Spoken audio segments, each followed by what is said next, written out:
Hello student, हम पढ़ रहे थे यूनिट 1 इलेक्ट्रोस्टैटिक का chapter 1 electric charge and field. Okay, और इसमें अभी तक हमने पढ़ लिया है चार्ज, टाइप्स ऑफ चार्ज और चार्ज मेथड ऑफ चार्जिंग, है ना। तो आज हम यहाँ पढ़ने वाले हैं जो laws related to the charge. Okay, and there are two laws related to the charge, law of conservation and law of quantisation. तो फर्स्ट हम डिस्कस करते हैं किसके बारे में, लॉ ऑफ कंजर्वेशन के बारे में। ओके, तो law of conservation of charge हमें क्या बताता है, उसका मीनिंग जो हम समझते हैं कि जैसे हमने कोई सिस्टम ले लिया जो, ठीक है, कैसे सिस्टम की हम बात कर रहे हैं, आइसोलेटेड सिस्टम की, है ना। आइसोलेटेड सिस्टम का मतलब क्या हुआ, ठीक है, किसको बोला जाता है, आइसोलेटेड सिस्टम मींस, ठीक है, नो इंटरेक्शन विद एनवायरमेंट, मतलब ऐसा सिस्टम जिसका एनवायरमेंट से कोई ठीक है क्या नहीं होता, इंटरेक्शन नहीं होता, मतलब ना तो वो सिस्टम एनवायरमेंट को एनर्जी दे सकता है, उसे ले सकता है, ना और कोई दूसरी एक्शंस कर सकते हैं। तो ऐसे सिस्टम को हम आइसोलेट सिस्टम कहते हैं, है ना। अब एक आइसोलेटेड सिस्टम है, कोई बॉडी है मान लो, ठीक है, तो उस बॉडी के अंदर जो हमने कहा कि, है ना, एटम्स होंगे, न्यूक्लियस होंगे, ठीक है। तो यहाँ पर मान लेते हैं कि एटम है, एटम के अंदर इलेक्ट्रॉन्स है, ठीक है, और हमें ये मालूम है क्योंकि जितना पॉजिटिव चार्ज होता है एटम में उतना ही नेगेटिव चार्ज। तो अगर हम इस आइसोलेटेड सिस्टम की बात करें तो यहाँ पर टोटल चार्ज, है ना, या नेट चार्ज, ठीक है, कैसा बना रहेगा, या जितना पॉजिटिव चार्ज होगा उतना ही यहाँ पर क्या भी रहेगा, जो नेट चार्ज 0, और जितना पॉजिटिव चार्ज होगा उतना ही नेगेटिव चार्ज इसके अंदर होगा। तो हम बोलेंगे कि आइसोलेटेड सिस्टम है, इसके अंदर टोटल चार्ज कितना है, 0। अब यहाँ पर, ठीक है, अगर हम इसमें से चार्ज को डिस्ट्रॉय करना चाहते हैं, मतलब हम ऐसा चाह रहे हैं कि हम इसमें से नेगेटिव चार्ज को क्या कर दे, डिस्ट्रॉय कर दे, है ना, खत्म कर दे, तो क्या ऐसा पॉसिबल है बच्चों, है ना। जबकि हम सिस्टम को कैसा बोल चुके हैं, आइसोलेटेड। आइसोलेटेड मतलब हम उसमें ना तो एनर्जी दे सकते ना एनर्जी। तो अगर वो सिस्टम रखा है तो उसके अंदर अगर पहले से कोई चार्ज नहीं है, है ना, 0 है, तो हम उस चार्ज को, वो एज इट इज रहेगा, 0 ही रहेगा। और अगर मान लो जो कि किसी बॉडी पर चार्ज प्रोड्यूस हो चुका होगा, मान लो इसके अंदर हमने कहा कि +2 कूलम चार्ज है ना, ये कूलम मतलब उसकी यूनिट है, तो अब ये आइसोलेटेड रखा हुआ है ना, पहले हमने इसमें चार्ज प्रोड्यूस कर दिया, अब ये आइसोलेटेड रखा हुआ है।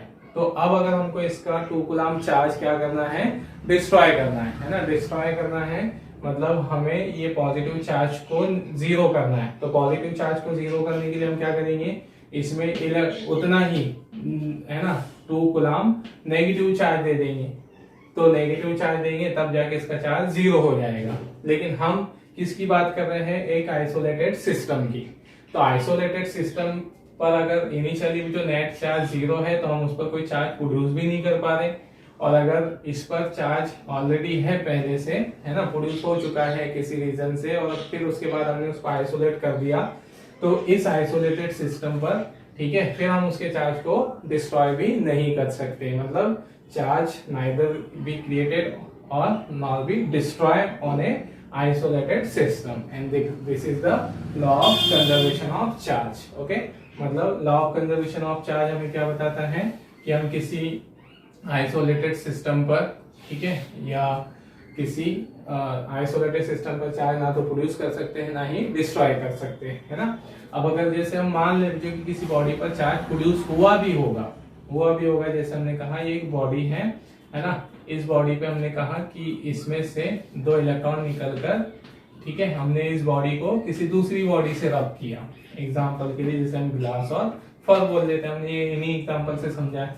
तो ग्लास को रब किया फर से, तो ग्लास में से इलेक्ट्रॉन निकलकर फर पे चले गए, तो इस पर कितना नेगेटिव चार्ज आ गया, 2 इलेक्ट्रॉन के बराबर, है ना, सॉरी, कितना क्या आ जाएगा, पॉजिटिव चार्ज आ जाएगा, इलेक्ट्रॉन निकल जाएंगे, तो 2 इलेक्ट्रॉन के बराबर इस पर क्या आ गया, पॉजिटिव चार्ज। अब ये इलेक्ट्रॉन कहाँ गए, तो ये इलेक्ट्रॉन इस बॉडी पर गए, है ना, ऐसा तो नहीं होगा कि हवा में चले गए होंगे, क्योंकि इलेक्ट्रॉन जो फ्री स्टेट में नहीं रह सकता। तो फिर यहाँ पर ये चार्ज इलेक्ट्रॉन कहाँ गए होंगे, इस बॉडी पर, तो इस पर 2 इलेक्ट्रॉन के चार्ज के बराबर नेगेटिव चार्ज आया होगा, है ना। तो नेक्स्ट अगर हम टोटल चार्ज देखें, ठीक है, सिस्टम का टोटल चार्ज बिफोर, जब वो आइसोलेटेड था तब उसका टोटल चार्ज देखें यूनिवर्स में, तो हम तब भी बोलेंगे कि टोटल चार्ज कितना है, 0 है। अब अगर हम इनका नेट चार्ज देखें तो नेट चार्ज कितना होगा, तो इसका पॉजिटिव चार्ज और इसका नेगेटिव चार्ज, ओके, ये इस तरह से। तो टोटल चार्ज कितना हो गया, 0, ठीक है। तो क्या समझ में आया हमको कि नेट चार्ज, ठीक है, हमेशा यूनिवर्स में टोटल चार्ज कैसा बना रहेगा, कांस्टेंट बना रहेगा, ठीक है, कांस्टेंट बना रहेगा, ठीक है, और वो कांस्टेंट कितना होगा, 0। तो net charge always remains 0, okay. तो ये है हमारा law of conservation of charge, ठीक है, कि अगर हम एक आइसोलेट सिस्टम पे ना तो चार्ज प्रोड्यूस कर सकते ना ही डिस्ट्रॉय कर सकते, बस चार्ज एक बॉडी से दूसरी बॉडी पर क्या हो सकता है, ट्रांसफर हो सकता है। और अगर ट्रांसफर हो भी गया तो इस केस में भी नेट चार्ज हमेशा यूनिवर्स में कैसा बना रहेगा, 0 बना रहेगा, है ना। तो इस तरह से यहाँ पर नेट चार्ज कितना रहेगा, 0 रहेगा, ओके। तो ये तो था जो मैक्रो लेवल के एग्जाम्पल, ठीक है, कि एक बॉडी पर जितना पॉजिटिव चार्ज आएगा उतना दूसरी बॉडी पर डेफिनेटली क्या हो जाएगा, नेगेटिव चार्ज, है ना। हम ऐसे कहें जो कि अगर हमने कहा ये एक बॉडी है और इस बॉडी पे, है ना, कोई नेगेटिव चार्ज आ गया किसी रीजन से, तो डेफिनेटली भी तो यूनिवर्स में कहीं ना कहीं उतना पॉजिटिव चार्ज प्रोड्यूस हुआ होगा, है ना। तो ये ठीक है, law of conservation of charge हमें बोलता है कि यूनिवर्स में नेट चार्ज हमेशा 0 रहेगा। ये तो था जो हमारा किसके, है ना, कौन से एग्जाम्पल, बड़े एग्जाम्पल जो मैक्रो लेवल के एग्जाम्पल। अब यहाँ पर ये तो सिंपल सी बात होगी एग्जाम्पल्स की। अब हम बात करें तो किसकी, ठीक है, एक एग्जाम्पल आइंस्टीन की थ्योरी, मास एनर्जी रिलेशन की, ओके, या मास एनर्जी इक्विवेलेंस, ओके। तो हमने मास एनर्जी इक्विवेलेंस पढ़ा है 11th क्लास में, फिजिक्स में थोड़ा सा इसका इंट्रोडक्शन था, ठीक है, यह है ना। हमको पता है कि जो मास है आइंस्टीन की थ्योरी के अकॉर्डिंग वो एनर्जी में, और एनर्जी किस में कन्वर्ट हो सकती है, मास में कन्वर्ट हो सकती है ना। और इसके हमारे पास जो प्रैक्टिकल, है ना, प्रूफ भी है, एक्सपेरिमेंटल प्रूफ, जैसे एटॉमिक बॉम्ब, है ना। एटॉमिक बॉम्ब में क्या होता है, मास डिस्ट्रॉय होकर एनर्जी में कन्वर्ट हो जाता है, एनर्जी बनाता है। तो हमें ये बात तो कंफर्म है ना, कि मास क्या होता है। जैसे मान लो ये हमारे पास कोई, ठीक है, न्यूक्लियर मटेरियल है, तो ठीक है, और ठीक है, रेडियो एक्टिव मटेरियल है। अब ये डीके हो गया, ये डिसअपियर हो गया, और इसके बदले हमको यूनिवर्स में क्या मिल गई, एनर्जी मिल गई। मतलब मास, ठीक है, किसके बेस पे बोले हम, मास एनर्जी के बेस पे। तो मास क्या हो गया, जो डिसअपियर हो गया, है ना, और किस में कन्वर्ट हो गया, ये एनर्जी में, ठीक है। ये देखिए मास किस में कन्वर्ट हुआ, एनर्जी में। अब ये वाला मास तो हम कहेंगे, ये वाला मास तो क्या हो गया, डिस्ट्रॉयड हो गया, ओके।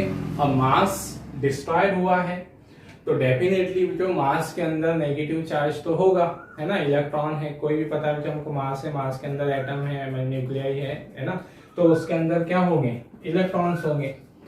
तो यहाँ पर फिर हमें एक क्वेश्चन ये आता है जो कि अगर मास कन्वर्ट हुआ है, मास डिस्ट्रॉय हुआ है, तो डिस्ट्रॉय होने के बाद अगर एनर्जी में कन्वर्ट हुआ है, तो इसका मतलब उसके साथ कौन भी डिस्ट्रॉय हुए, इलेक्ट्रॉन भी डिस्ट्रॉय हुए, है ना। इलेक्ट्रॉन डिस्ट्रॉय हुए मतलब कौन भी डिस्ट्रॉय हुआ, नेगेटिव चार्ज। अब नेगेटिव चार्ज डिस्ट्रॉय हो गया, ठीक है, मतलब यहां से हमको क्या लग सकता है कि यार नेगेटिव चार्ज डिस्ट्रॉय हो गया और वो एनर्जी में कन्वर्ट। तो फिर क्या हमारा law of conservation of charge valid है या नहीं है, मतलब मास एनर्जी इक्विवेलेंस पर आकर क्या ये इनवैलिड हो जाता है, ओके, क्या वैलिड ही रहता है। तो यहाँ पर जो, ठीक है, ठीक, मास एनर्जी इक्विवेलेंस या मास अगर एनर्जी में कन्वर्ट होता है, ठीक है, तो तब भी हमारा जो क्या है, law of conservation of charge वो कैसा बना रहेगा, वो कंजर्व वैलिड रहेगा, जो है ना। कैसे, अब समझे। तो जैसे हमने कहा तो यहाँ पर एक मास है ना, तो मास के अंदर हमने कहा नेगेटिव चार्ज इलेक्ट्रॉन है, तो इलेक्ट्रॉन है ना, एक इलेक्ट्रॉन बता रहे हम, तो इलेक्ट्रॉन भी डिस्ट्रॉय होगा मास के साथ, है ना। तो मास के साथ अगर इलेक्ट्रॉन डिस्ट्रॉय हुआ नेगेटिव चार्ज, तो यहाँ पर जो ये नेगेटिव चार्ज सिंगल या इलेक्ट्रॉन सिंगल डिस्ट्रॉय नहीं होता है, इसके साथ, ठीक है, एक और पार्टिकल जो जिसे हम पॉजिट्रॉन बोलते हैं, तो ठीक है, या पॉजिटिव चार्ज अगर हम इसे लिख रहे हैं, तो इसके साथ जो मास जब डिस्ट्रॉय होगा तो मास में इलेक्ट्रॉन के साथ साथ एक और नया पार्टिकल पॉजिट्रॉन भी डिस्ट्रॉय होगा। मतलब यहां से, ठीक है, फिर हमें एक नई बात पता चली, ठीक है, पॉजिट्रॉन, ठीक है, हमें एक नए पार्टिकल की एग्जिस्टेंस का हमने कंसिडरेशन किया कि जो हमारा law of conservation of charge है वो तो इनवैलिड नहीं हो सकता जो, क्योंकि अगर इनवैलिड होता है ना, इनवैलिड हो जाने का मतलब क्या कि जैसे एक मान लो जो मास डिस्ट्रॉय हुआ उसके साथ इलेक्ट्रॉन भी डिस्ट्रॉय हो गए, इलेक्ट्रॉन डिस्ट्रॉय हो गए मतलब नेगेटिव चार्ज डिस्ट्रॉय हो गया, तो फिर यूनिवर्स में किसकी क्वांटिटी ज्यादा बच जाती, पॉजिटिव चार्ज की। लेकिन हमारे आसपास हमें कोई ऐसी इसके प्रूफ नहीं मिलते हैं कि यूनिवर्स में पॉजिटिव चार्ज ज्यादा है या ऐसा। मतलब जैसे ये हमारा एक मटेरियल है ना, एक मटेरियल, इसका रेडियो एक्टिव डीके हुआ और ये एनर्जी में कन्वर्ट हो गया।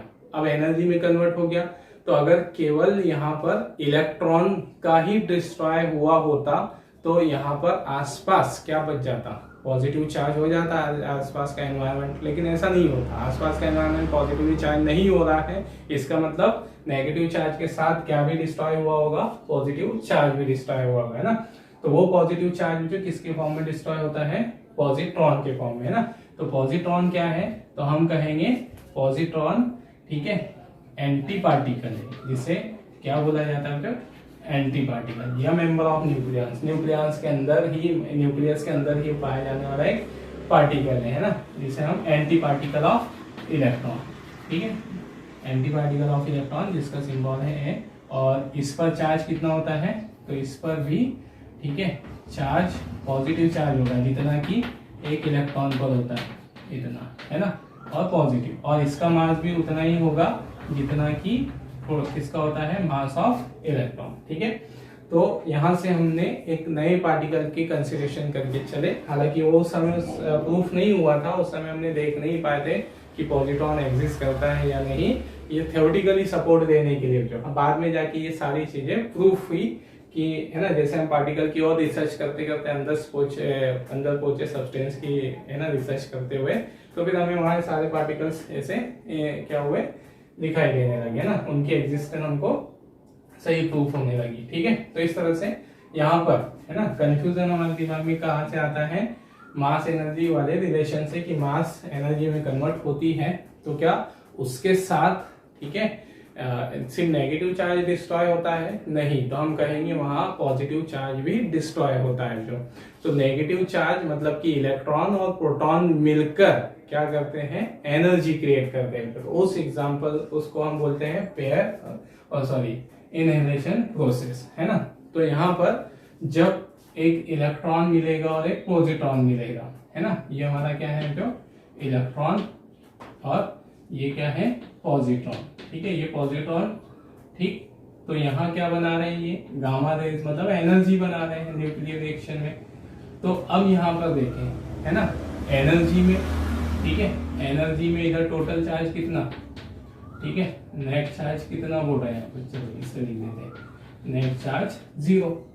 तो अगर हम इस पॉजिट्रॉन का कंसिडर नहीं करते, हम मानते कि पॉजिट्रॉन नहीं है, तो फिर इधर कौन सा चार्ज होता, नेगेटिव, है ना।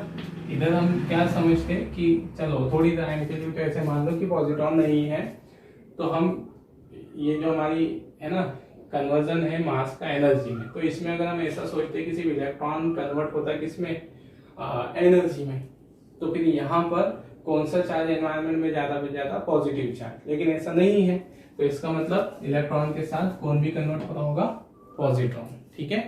तो यहाँ ठीक इनका अगर हम चार्ज देखें तो ये नेगेटिव और ये पॉजिटिव, एक्चुअल में इनके बीच में जो क्या रिएक्शन होती है, पॉजिट्रॉन और इलेक्ट्रॉन, है ना, अपोजिट चार्ज वाले पार्टिकल है, तो इनके बीच में अट्रैक्शन लगता है और अट्रैक्शन के कारण ये बहुत ट्रेमेंडस स्पीड से, बहुत ज्यादा वेलोसिटी से एक दूसरे की ओर मूव करते हैं, अट्रैक्ट होते हैं। और जैसे जैसे ये पास लेते जाएंगे अट्रैक्शन फोर्स और इंक्रीज होता जाएगा और ये बहुत क्या करते हैं, स्पीड से टकराते हैं, हेड ऑन कोलिजन होता है और सीधे तो ये क्या हो जाएगी, छोटे छोटे से पार्टिकल सीधे बोलते जो एनर्जी में कन्वर्ट हो जाते हैं, है ना।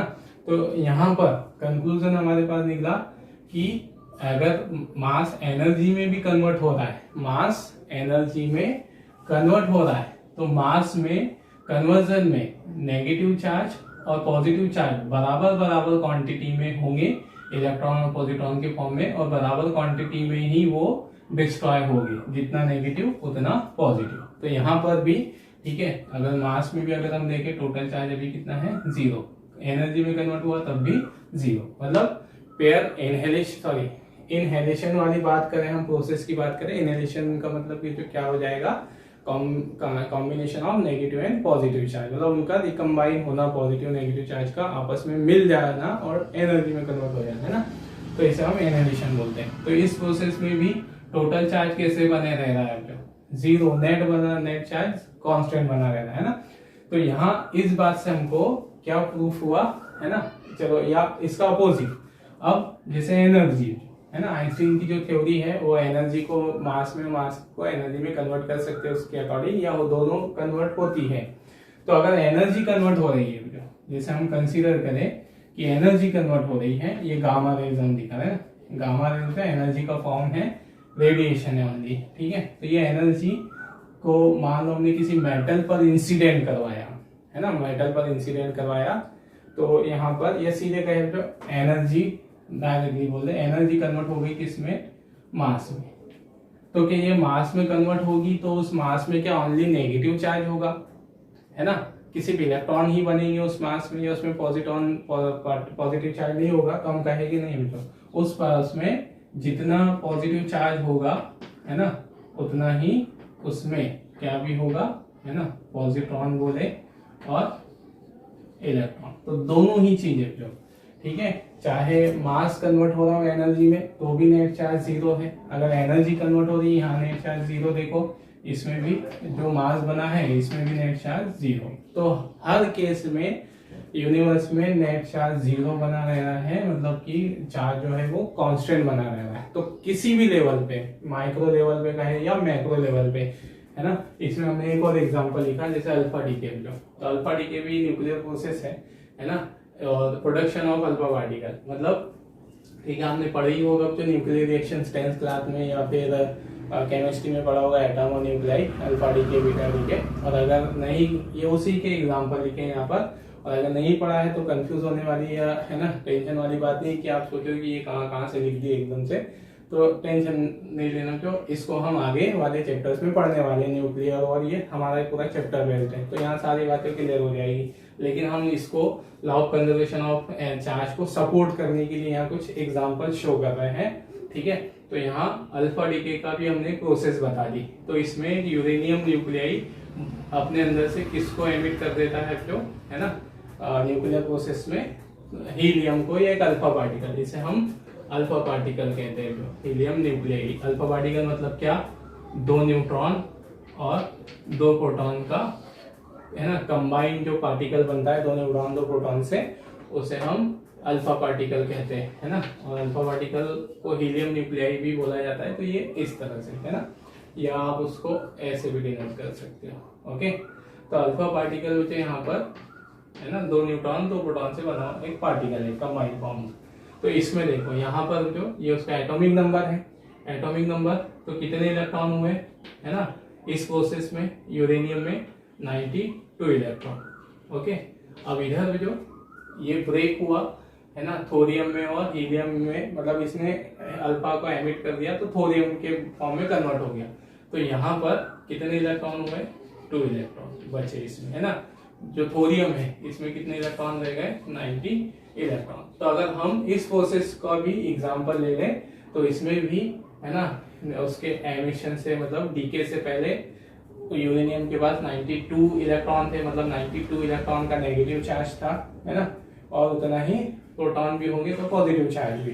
फिर आफ्टर डीकेइंग तो नेचर में कितने इलेक्ट्रॉन रहे बच्चों, भले ही वो अलग अलग उसमें है ना न्यूक्लियाई में के फॉर्म में ब्रेक हो गए, लेकिन तब भी टोटल इलेक्ट्रॉन कितने ही बचे, टोटल चार्ज नेगेटिव चार्ज कितने का ही बचा, 92 इलेक्ट्रॉन्स का जो है ना। तो इसी तरह से उतने ही उसमें क्या भी रहेंगे, पॉजिटिव चार्ज। तो यहाँ हर केस में हम क्या पा रहे हैं, चाहे बड़े लेवल की बात करें, हम एक मटेरियल को दूसरे मटेरियल से रब कर दे तो एक में इलेक्ट्रॉन की कमी हो जाएगी, मतलब एक पे जितने चार्ज की कमी होगी, जितने इलेक्ट्रॉन की कमी होगी दूसरे पर उतने इलेक्ट्रॉन की एग्जिस्टेंस हो जाएगी, उतने इलेक्ट्रॉन बढ़ जाएंगे।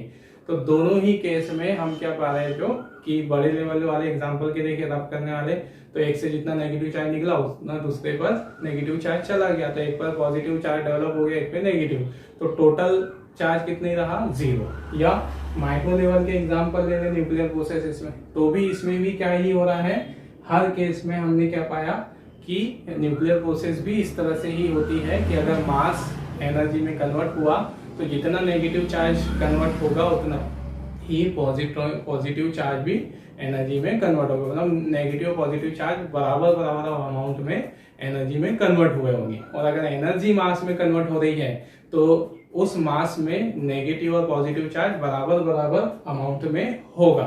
तो हर केस में नेचर में टोटल चार्ज कैसा बना रहेगा, कंजर्व बना रहेगा, टोटल चार्ज कैसा बना रहेगा, कांस्टेंट बना रहेगा।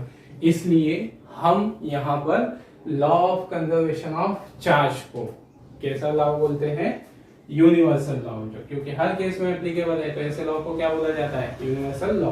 तो है ना, क्या समझ में आया हमको, law of conservation of charge कैसा लॉ है, यूनिवर्सल लॉ है जो, ठीक है। तो क्या समझ में आया हमको इस पूरे से कि है ना, डेफिनेशन एक आइसोलेट सिस्टम है, आइसोलेट सिस्टम पे चाहे ना तो प्रोड्यूस होता है ना ही डिस्ट्रॉय हो सकता है, बस ये एक फॉर्म से एक बॉडी से दूसरी बॉडी में ट्रांसफर होता है, ओके। और यूनिवर्स में टोटल चार्ज का हमेशा है ना कैसा बना रहेगा, टोटल चार्ज कांस्टेंट, और वो कांस्टेंट क्या रहेगा, 0 रहेगा, है ना। नेट चार्ज कितना रहेगा, 0। या हम ऐसे बोल सकते हैं यूनिवर्स में हमेशा पॉजिटिव चार्ज का अमाउंट बराबर होगा किसके, नेगेटिव चार्ज के, जो है ना। और इसकी हेल्प से भी जो हम एक छोटी सी है ना प्रॉब्लम भी सॉल्व कर सकते हैं।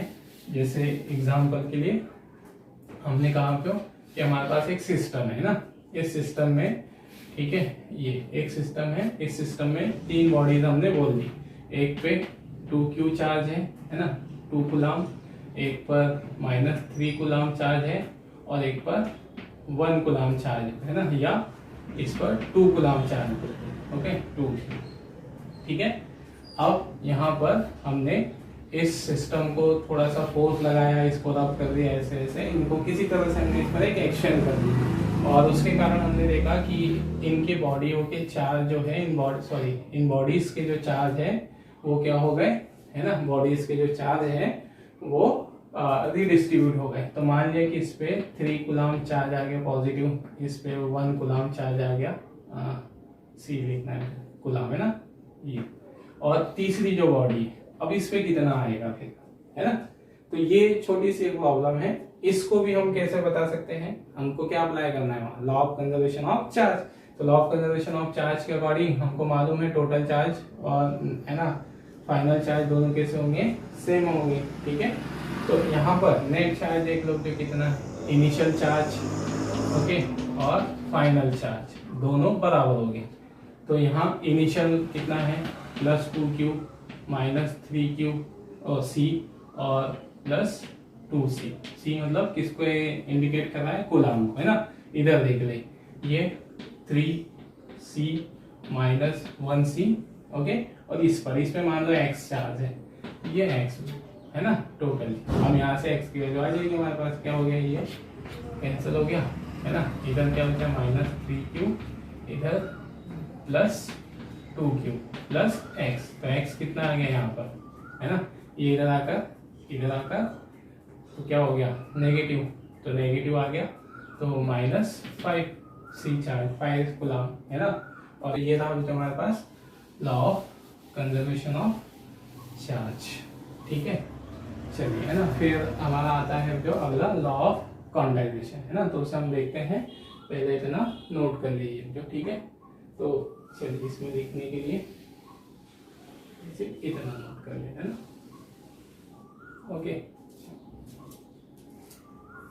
ओके, तो अब हम यहाँ पे बात करते हैं बच्चों second law, law of quantization, है ना। तो ये क्वांटाइजेशन वर्ड का मतलब क्या होता है कि किसी ठीक है सब्सटेंस या किसी चीज की अमाउंट को फिक्स्ड करना, जो है ना उसकी वैल्यू कितनी होगी, उसकी क्वांटिटी कितनी होगी, क्वांटिटी को फिक्स्ड करने को हम क्या बोलते हैं, क्वांटाइजेशन, है ना। इसका जनरल मतलब अगर हम निकाले ओनली क्वांटाइजेशन वर्ड का, तो क्वांटाइजेशन का मतलब है वैल्यू फिक्स करना, अमाउंट क्वांटिटी फिक्स करना, है ना। जैसे एग्जाम्पल के लिए जो हमारे पास एक चौक का एक बॉक्स है ना।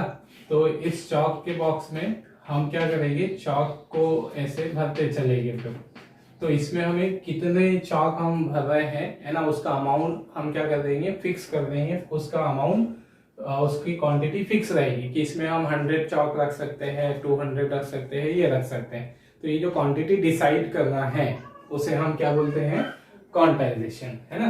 तो क्वांटिटी डिसाइड करने को हम क्वांटाइजेशन बोलते हैं। ओके, अब ये हमें क्या बताता है, क्वांटाइजेशन ऑफ चार्ज, है ना। तो हमारे पास जैसे हमने कहा कि हम किसी बॉडी पर चार्ज प्रोड्यूस कर सकते हैं, है ना। तो हमें इस बॉडी पर मान लो कि हम इस पे पॉजिटिव चार्ज प्रोड्यूस कर सकते हैं। तो इस पे हम कितना पॉजिटिव चार्ज प्रोड्यूस कर सकते हैं मिनिमम, ठीक है। तो ये हमें किसके थ्रू पता चलता है, लॉ ऑफ क्वांटाइजेशन। जैसे एग्जांपल के लिए, तो ये बॉडी हमारे पास, इस बॉडी पे पॉजिटिव चार्ज आया है ना। तो इस पे पॉजिटिव चार्ज कितना हो सकता है, तो हो, है ना, इससे हमें पॉजिटिव चार्ज के लिए क्या निकालने पड़ेंगे, इलेक्ट्रॉन। तो आप इससे कितने इलेक्ट्रॉन निकाल सकते हो, मिनिमम 1 इलेक्ट्रॉन। तो इस पर 1 इलेक्ट्रॉन के बराबर क्या आ जाएगा, पॉजिटिव चार्ज आ जाएगा, है ना। 1 इलेक्ट्रॉन के बराबर पॉजिटिव। या आप इससे कितने इलेक्ट्रॉन निकाल सकते हो, 2 इलेक्ट्रॉन, या कितने 3 इलेक्ट्रॉन, या 4 इलेक्ट्रॉन। ओके, तो इस पर अगर पॉजिटिव चार्ज आना है तो कितना पॉजिटिव चार्ज आएगा, 1 इलेक्ट्रॉन के पॉजिटिव चार्ज के बराबर, या 2 इलेक्ट्रॉन के पॉजिटिव चार्ज के बराबर, या 3 इलेक्ट्रॉन के पॉजिटिव चार्ज के बराबर, है ना, या 4 इलेक्ट्रॉन, मतलब जितने इलेक्ट्रॉन निकलेंगे उतने इलेक्ट्रॉन के बराबर यहाँ पर एक पॉजिटिव चार्ज आ जाएगा। ओके, तो हमें क्या समझ में आया कि इस पर चार्ज कितना होगा, इस बॉडी पर चार्ज कितना आएगा, है ना। इससे हम कितने इलेक्ट्रॉन फ्री करवा सकते हैं, है ना, निकाल सकते हैं। ओके, इलेक्ट्रॉन कितने डिटेच कर सकते हैं। तो मिनिमम जो हम इस पे 1 इलेक्ट्रॉन डिटेच कर पाएंगे, तो मिनिमम कितना चार्ज आ जाएगा, 1 ई के बराबर। ई मतलब क्या, 1 इलेक्ट्रॉन का चार्ज मतलब 1.6 × 10⁻⁻19 कूलम, इसको हम ई लिख रहे हैं। ओके, तो इतना चार्ज आ सकता है। या फिर इसका कितना आएगा, मैक्सिमम कितना आएगा इस, और कितना आ सकता है, 2 × 1.6 10⁻19 कूलम। या फिर और कितना आ सकता है बच्चों, ठीक है, 1.6 10⁻19 कूलम। तो किसी बॉडी पर कितना चार्ज एग्जिस्ट कर सकता है, ठीक है, इसी की वैल्यू को बताना हम बोलते हैं लॉ ऑफ क्वांटाइजेशन। जो तो आप कैसे बोलोगे क्योंकि किसी बॉडी पर अगर चार्ज एग्जिस्ट करेगा, है ना, या नेचर में चार्ज अगर एग्जिस्ट करेगा, तो ये इलेक्ट्रॉन पर जितना चार्ज है उसके कौन से मल्टीपल के बराबर रहेगा, है ना, कैसे नंबर से मल्टीपल हो रहा है, ठीक है, 5p, मतलब ये कैसे नंबर है हमारे, है ना, ये क्या है, इंटीजर मल्टीपल। ओके, ये इंटीग्रल नंबर है, ठीक है।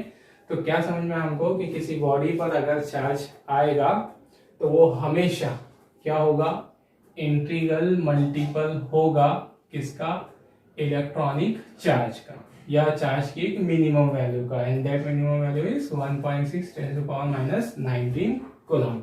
तो क्या समझ में आते हैं यहाँ से कि किसी बॉडी पर जो अमाउंट ऑफ चार्ज है वो इस 1.6 10⁻⁻19 का कौन सा मल्टीपल, इंटीजर मल्टीपल होगा। इंटीजर मल्टीपल को हमने यहाँ n से दिखा दिया, है ना, इंटीजर नंबर को, n को, है ना। और ये कैसा होगा, या तो पॉजिटिव या तो नेगेटिव, जहां पर q क्या होगा, ये क्या है, चार्ज, है ना, n क्या है, ये है इंटीजर मल्टीपल, है ना, और e क्या है, इलेक्ट्रॉनिक चार्ज, ठीक है, अमाउंट ऑफ मिनिमम चार्ज, इसे हम एलिमेंट्री चार्ज भी बोलते हैं।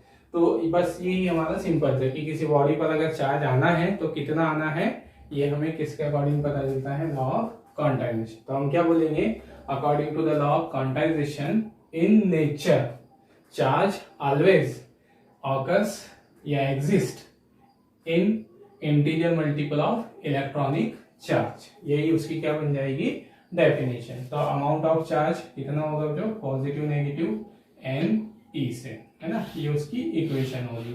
ठीक है, जहां पर, ठीक है, ये क्या हो गया, चार्ज, है ना, चार्ज ऑन ए बॉडी कितना हो गया, where N is equal to क्या है, ठीक है, N is equal to number of electron, ठीक है, नंबर ऑफ इलेक्ट्रॉन। और ये नंबर हमेशा क्या होंगे, इंटीजर होंगे, है ना, मतलब हमेशा चार्ज इंटीजर मल्टीपल होगा। ऐसा तो पॉसिबल नहीं है बच्चों कि आप इसमें से, है ना, 1.5 इलेक्ट्रॉन मतलब 1.5 इलेक्ट्रॉन निकाल लो, है ना, या आप ऐसा तो नहीं कर सकते कि आप इससे 2 इलेक्ट्रॉन 2.5 इलेक्ट्रॉन निकाल लो। मतलब आप इससे कितने इलेक्ट्रॉन ही निकाल पाओगे, 1 2 3 4, ऐसा आप कभी भी 1.5 इलेक्ट्रॉन नहीं निकाल पाओगे।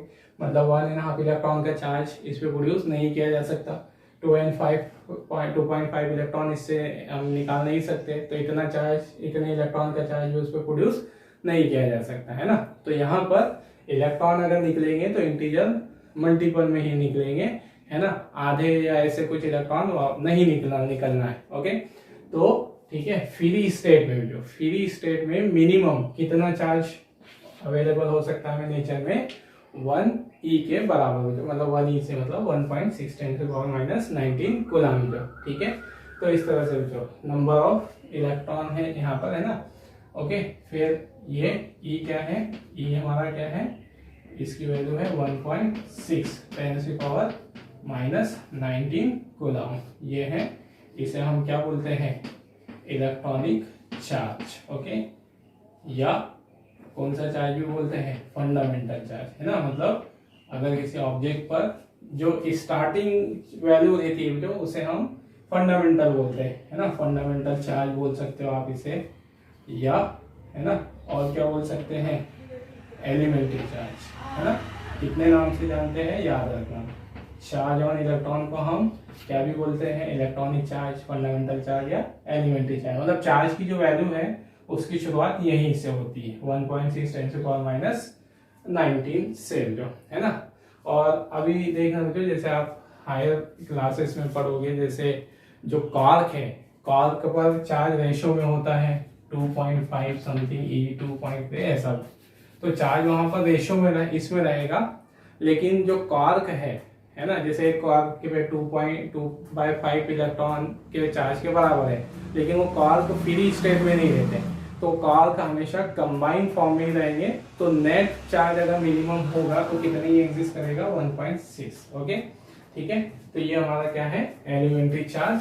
ओके, और ठीक फंडामेंटल चार्ज, है ना, ई की जो वैल्यू है, जो, ठीक है। तो ये रहा हमारा लॉ ऑफ क्वांटाइजेशन, उसकी इक्वेशन याद रखिए तो हमेशा, ठीक है। क्वांटाइजेशन ऑफ चार्ज हमें क्या बताता है कि किसी मटेरियल पर कितना चार्ज आ सकता है, और इसका जो हम मैथमेटिकल भी यूज करते हैं, है ना। जैसे अगर हमें इस इक्वेशन का मैथमेटिकली क्या यूज है, तो हम इसका यूज दो चीजों को कैलकुलेट करने के लिए कर सकते हैं, जो, है ना, क्या कैलकुलेट करने के लिए, ठीक है। जैसे क्यू यहाँ पर क्या है ना, इस इक्वेशन में, चलिए यहाँ लिखता हूँ, है ना, इस इक्वेशन में क्यू क्या है, चार्ज ऑन बॉडी, एन क्या है, नंबर ऑफ इलेक्ट्रॉन, ओके, और ई क्या है, ये तो कांस्टेंट है 1.6 × 10⁻19 कूलम, ये नॉन है हमें, ओके। तो ये कांस्टेंट है जो, तो हम इस इक्वेशन का यूज दो चीजों को निकालने के लिए करेंगे, क्यू की वैल्यू और एन की वैल्यू, नंबर ऑफ इलेक्ट्रॉन। जैसे एग्जाम्पल के लिए जो, है ना, ठीक है, इसका एक एग्जाम्पल हम ले लेते हैं। Okay, number of electron in 1 coulomb charge. Okay, 1 coulomb charge पे, किसी बॉडी पे हमने कहा कि 1 कूलम चार्ज है, तो उसमें कितने इलेक्ट्रॉन्स आए होंगे, है ना। तो हम इसी इक्वेशन से उसको फाइंड कर सकते हैं। जैसे Q क्या है हमारे पास, Q कितना दिया है 1 कूलम दिया है ना, कूलम का सिंबल C लियो, ठीक है। और N हमें फाइंड करना है, नंबर ऑफ इलेक्ट्रॉन, ठीक है। तो इक्वेशन है हमारे पास Q is equal to N E से, या N हो जाएगा यहाँ Q बाय N, है ना। तो Q की वैल्यू कितनी है 1 और E की वैल्यू कितनी है 1.6 10 की पावर माइनस 19, ठीक है। तो आप इसको डिवाइड करोगे, यहाँ N कितना आएगा तो 6.25 10 की पावर 18 ऐसे, मतलब 1 कूलम चार्ज में कितने इलेक्ट्रॉन, है ना। 1 ये नंबर, इसे याद भी रखना, नंबर ऑफ इलेक्ट्रॉन्स, है ना। इसे हम बार बार यूज करेंगे, number of electrons in 1 coulomb charge, okay. Spelling देख लेना, 1 कूलम चार्ज कितने हैं 6.25 10 की पावर 18, ओके। और इसको याद भी रख लेना हमेशा के लिए, number of electron in 1 coulomb charge कितना 6.25 10 की पावर 18, ओके। फिर जैसे अब है ना कुछ और एग्जांपल देखते हैं जो, ठीक है। जैसे हमने कहा तो यहाँ पर कि क्या हम किसी बॉडी पर, ठीक है, किसी बॉडी पर 2.2 10 की पावर माइनस 19 चार्ज दे सकते हैं या नहीं, है ना। मतलब हमको ये पता करना है कि, ठीक है, मैं क्वेश्चन नहीं लिख रहा हूँ, आप सुन लेना, जो सिर्फ आइडिया के लिए, है ना, कि हम किसी बॉडी को इतना चार्ज दे सकते हैं या नहीं, उस पर प्रोड्यूस कर सकते हैं कि नहीं। तो क्या करेंगे, कैसे पता करेंगे, तो हमें इतना चार्ज देने के लिए कितने इलेक्ट्रॉन्स देने पड़ेंगे उसका नंबर निकाल लो, है ना, कितने इलेक्ट्रॉन देने पड़ेंगे। तो यहाँ पर कितना हो जाएगा Q बाय N से, ये 2.2 10 की पावर माइनस 19, है ना। वह इसकी वैल्यू कितनी है N इसकी, E की कितनी वैल्यू है 1.6 10 की पावर माइनस 19, ओके। तो यहाँ पर अगर आप इसको डिवाइड करोगे जो, है ना, तो हमारे पास आंसर आएगा 1.3 समथिंग आगे और कोई डिजिट आएगी। मतलब नंबर ऑफ इलेक्ट्रॉन कितने देने पड़ रहे हैं 1.3, मतलब हम क्या 1.3 इलेक्ट्रॉन दे सकते हैं किसी मटेरियल को, है ना। हम तो इलेक्ट्रॉन उसको कितने दे सकते हैं, 1 या 2 या 3 या 4, मतलब इंटीजर मल्टीपल में इलेक्ट्रॉन दे सकते हैं या इससे निकाल सकते हैं। लेकिन हमारे पास यहाँ क्या आंसर आया कि हमें उससे कितने इलेक्ट्रॉन देने पड़ेंगे इतने चार्ज के लिए 1.3। तो ऐसा पॉसिबल नहीं है, मतलब हम इस बॉडी पर इतना चार्ज नहीं दे सकते, इतना चार्ज हम किसी बॉडी पे प्रोड्यूस नहीं कर सकते, है ना।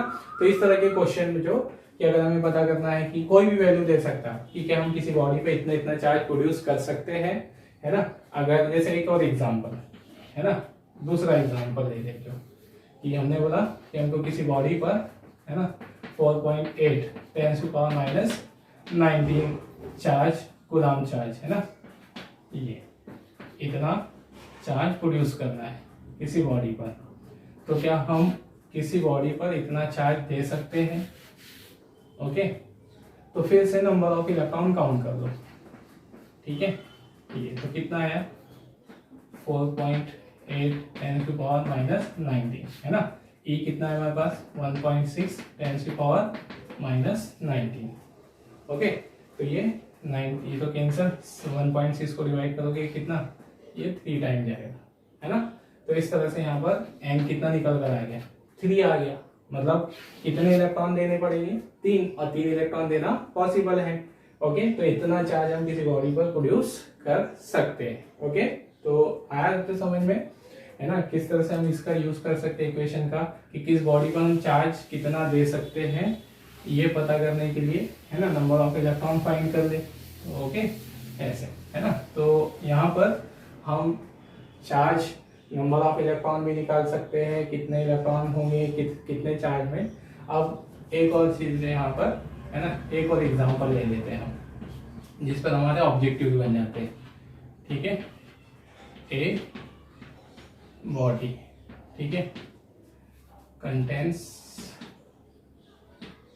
18 माइक्रो कूलम, ठीक है, नेगेटिव चार्ज, मतलब एक बॉडी पर 18 माइक्रो कूलम नेगेटिव चार्ज है, ठीक है। Find the axis number of electron, है ना। अब हमें मालूम है यहाँ पर कि उस पर नेगेटिव चार्ज है, तो उस पर इलेक्ट्रॉन ज्यादा होगी, कितने इलेक्ट्रॉन ज्यादा होगी ये फाइंड करना है। ओके, मतलब सिंपल सा नंबर ऑफ इलेक्ट्रॉन ही निकालना है। तो फिर से हम ये वाली इक्वेशन यूज करेंगे ना। क्या दिया है हमारे पास, Q गिवन है ना, ठीक है। Q गिवन है हमारे पास, Q कितना है 18 micro coulomb. Okay, micro coulomb का मतलब उसको आप 18 × 10⁻⁻6 लिख सकते हो। ओके, ये करना है ना, माइक्रो में 10⁻⁻6 कूलम। ओके, और हमें क्या पता करना है, number of electron. Okay, number of electron रफली लिख रहा हूँ, जो आप सही अच्छे से लिख देना, है ना। क्या फाइंड करना है, नंबर ऑफ इलेक्ट्रॉन फाइंड करना है। ओके, तो E हो गया हमारे पास Q by number of electron है ना। तो ये हो गया इस इक्वेशन, कितना आ गया, Q is equal to number of electron की इक्वेशन ये बन जाएगी, Q है 18 10⁻⁻6। ओके, Q की वैल्यू। ओके, फिर इधर Ne कितना है हमारे पास 1.6 10⁻⁻19, है ना। वो यूनिट भी कैंसिल हो जाएगी, तो इसकी वैल्यू भी कूलम, इसकी भी कूलम से कूलम कैंसिल, है ना। तो यहाँ से नंबर आएगा, तो इसको डिवाइड करोगे बच्चों आप, इससे कितना हो जाएगा, है ना। 16 5 कितना होता है 80, है ना। तो ये उससे कितने बार कैंसिल होगा, 50 टाइम्स। ओके, 1.6 से कितने बार कैंसिल हो जाएगा, 50 टाइम्स। तो n कितना आ गया हमारे पास 50। ओके, और ये 10⁻⁻19 ऊपर आएगा, कितना हो जाएगा 10⁻+19 और 19, और ये कितना हो जाएगा, है ना, कितना बचेगा -6 और ये +19, है ना। तो 13 बचेगा। ओके, इतना तो अंडरस्टूड है। ये ऊपर आके 19 के पावर ऊपर आएगा, 10⁻, कितना हो जाएगा, ये चलो लिख देता हूँ 10⁻⁻6। अब ये 10⁻- ऊपर आकर +18 हो गया, सॉरी +19, ठीक है। अब ये इनकी वैल्यू कितनी होगी, n इज इक्वल टू, ठीक है, 50 10⁻30। ओके, स्टैंडर्ड फॉर्म में लिख दो, n कितना आ गया यहाँ पर, है ना, n कितना आ गया 5 × 10⁻40।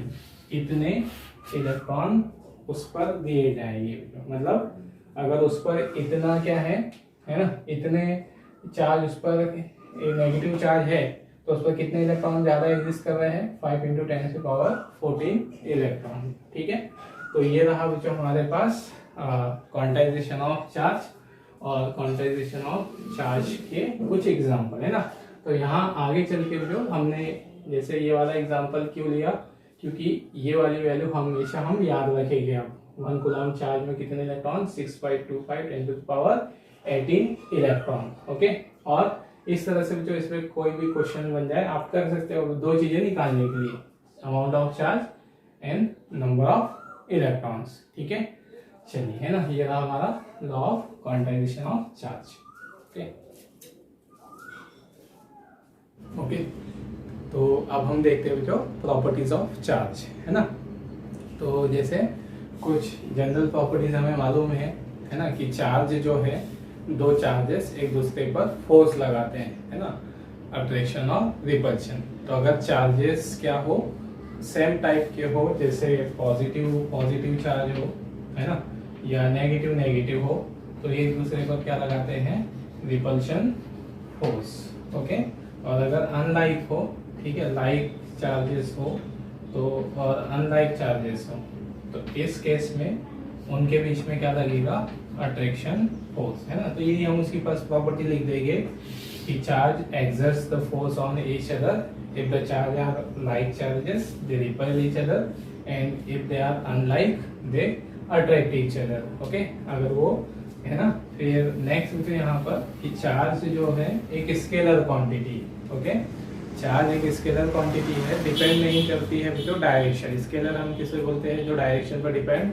नहीं करती है ना। जैसे, ठीक है, एग्जांपल के लिए जो हमने कहा कि हमारे पास एक बॉडी है, ओके, और इस बॉडी से हमने क्या किए, इलेक्ट्रॉन निकाल लिए इधर से, इस वाले सेक्शन से हमने 2 इलेक्ट्रॉन निकाल लिए, है ना। तो हम यहाँ बॉडी पर अगर चार्ज कहेंगे कितना है, तो हम कहेंगे 2 इलेक्ट्रॉन के पॉजिटिव चार्ज के बराबर, ओके। और अगर हम यही इलेक्ट्रॉन उस बॉडी से इस डायरेक्शन में निकाल लेते हैं ऐसे इस सेक्शन से, तो भी हम यहाँ पर क्या कहेंगे कि उस पर 2 इलेक्ट्रॉन के चार्ज के बराबर पॉजिटिव चार्ज है। मतलब यहाँ इस बात पर डिपेंड नहीं करेगा जो कि चार्ज है ना किस डायरेक्शन से बॉडी पर इम्पार्ट किया गया है, किस डायरेक्शन से निकाला गया है ना। ये ओके, या कंडक्टर में चार्ज किस डायरेक्शन में फ्लो हो रहा है। जैसे एग्जांपल के लिए तो हमने कहा कि ये चार्ज इधर फ्लो हो रहा है ना, इलेक्ट्रॉन इधर फ्लो हो रहे हैं, और ठीक है पहले केस में 2 इलेक्ट्रॉन इधर फ्लो हुए ऐसे, और फिर हमने कहा कि दूसरे केस में 2 इलेक्ट्रॉन इधर फ्लो हुए। तो इस केस में जो 2 इलेक्ट्रॉन इधर ए से बी की ओर जा रहे हो या बी से ए की ओर आ रहे हो, दोनों केस में उनका जो इफेक्ट होगा, वो जो करंट बनाएंगे उसका अमाउंट सेम रहेगा। मतलब फ्लो ऑफ चार्ज से क्या बनती है, करंट बनती है ना। तो करंट डिपेंड करती है किस पर, अमाउंट ऑफ चार्ज पर। जितना चार्ज फ्लो होगा है ना करंट, वैसे हम पढ़ेंगे आगे, फिर भी एग्जांपल देने के लिए बताया वैसे। तो ये करंट डिपेंड करती है चार्ज पर। तो जितने चार्ज इधर से जा रहा है ना, या अगर 2 इलेक्ट्रॉन इधर से जा रहे हैं तो भी वो उतनी ही करंट बनाएंगे, या इधर से आ रहे हैं तो भी इतनी करंट। मतलब यहाँ उसकी फ्लो होने पर डिपेंड नहीं करेगा, क्योंकि इलेक्ट्रॉन किधर से किधर जा रहे हैं, ठीक है एक टाइम में भी जो है ना। अगर एक टाइम में इलेक्ट्रॉन 2 ऐसे जा रहे हैं या ऐसे जा रहे हैं, तो उस पर्टिकुलर इंस्टेंट पर हम कहेंगे कि कितनी करंट है, तो वो दोनों केस में सेम रहेगी। मतलब यहाँ डायरेक्शन पर डिपेंड नहीं करेगा चार्ज, ठीक है, और उससे रिलेटेड क्वांटिटी, ठीक है। अब दूसरा होता है यहाँ पर कि और मतलब स्केलर क्वांटिटी है। और एक बात ध्यान रखो कि हम जब भी चार्ज को रिप्रेजेंट करेंगे तो पॉजिटिव और नेगेटिव चार्ज को हम हमेशा उसके साइन के साथ रिप्रेजेंट करेंगे, है ना। पॉजिटिव और नेगेटिव चार्ज को हमेशा साइन के साथ बताएंगे। पॉजिटिव हो तो प्लस का साइन लगा के, नेगेटिव हो तो नेगेटिव का साइन लगा के। और स्केलर क्वांटिटी है तो स्केलर क्वांटिटी जो सिंपल सा किसको ऑबे करती है, एल्जेब्रिक सम को, है ना। मतलब चार्ज किसको फॉलो करेगी, एल्जेब्रिक सम को। मतलब हम चार्ज को डायरेक्ट ऐड कर देंगे एल्जेब्रिक सम के, है ना, रूल्स के अकॉर्डिंग। तो एल्जेब्रिक सम में हम किसके साथ ऐड करते हैं, साइन के साथ, है ना। पॉजिटिव हो तो पॉजिटिव लगा के, नेगेटिव हो तो नेगेटिव लगा के, साइन के साथ हम ऐड कर देंगे, ओके। तो ये है कि उसका second property, charge is a scalar quantity. अब ध्यान रखना यहाँ पर एक बात का, आगे चल के जो हम कुछ चैप्टर इस चैप्टर को आगे पढ़ते जाएंगे इस यूनिट को, तो हमें एक कंफ्यूजन आगे चलकर लगेगा। ध्यान रखना, चार्ज हमने कहा स्केलर क्वांटिटी, तो चार्ज स्केलर है। हमने कहा कि चार्ज को किसके साथ रिप्रेजेंट करेंगे, साइन के साथ। लेकिन कब, जब चार्ज को हम एज ए स्केलर यूज कर रहे हैं, एज ए वो स्केलर क्वांटिटी में आ रही है, तो चार्ज को हम साइन के साथ लिखेंगे। और अगर स्केलर के साथ नहीं आ रही है तो हम उसे नेगेटिव, तो उसके साथ साइन नहीं लगाएंगे। जैसे कि एग्जांपल के लिए जो हम, है ना, आगे चल के हमें कंफ्यूजन जरूर होता है। जैसे इस चैप्टर में हम किसके बारे में पढ़ेंगे, किसका फॉर्मूला निकालेंगे, इंटेंसिटी ऑफ इलेक्ट्रिक फील्ड, है ना। हम इसी चैप्टर में इंटेंसिटी ऑफ इलेक्ट्रिक फील्ड निकालेंगे। तो उसका फॉर्मूला होता है तो इंटेंसिटी का Q और K Q by R square, जहाँ K क्या है, कांस्टेंट, और इंटेंसिटी जो कैसी क्वांटिटी है, स्केलर है, ओ सॉरी वेक्टर है ना। इंटेंसिटी कैसी क्वांटिटी है, ये वेक्टर क्वांटिटी, ठीक है। अब जो इंटेंसिटी ऑफ इलेक्ट्रिक फील्ड है, इंटेंसिटी ऑफ इलेक्ट्रिक फील्ड कौन भी प्रोड्यूस कर सकता है, किसका भी इलेक्ट्रिक फील्ड हो सकता है, पॉजिटिव चार्ज का भी हो सकता है और नेगेटिव चार्ज का भी हो सकता है। तो चाहे इंटेंसिटी पॉजिटिव चार्ज की हो या नेगेटिव की, हम हमेशा उसका फॉर्मूला यही लिखेंगे, है ना। यहाँ कोई साइन नहीं बताएंगे, क्यों, क्योंकि वो किसके अंदर आ रही है, वेक्टर के। तो वेक्टर के अंदर सिर्फ उसको लिखा जा रहा है वहां पर, तो हम इसका एडिशन सब्सट्रैक्शन, है ना, किस रूल से करेंगे, वेक्टर सम के अकॉर्डिंग करेंगे। तो जहाँ वेक्टर में वो यूज हो रही है चार्ज, है ना, जैसे हमने क्या कहा, ये intensity of positive charge.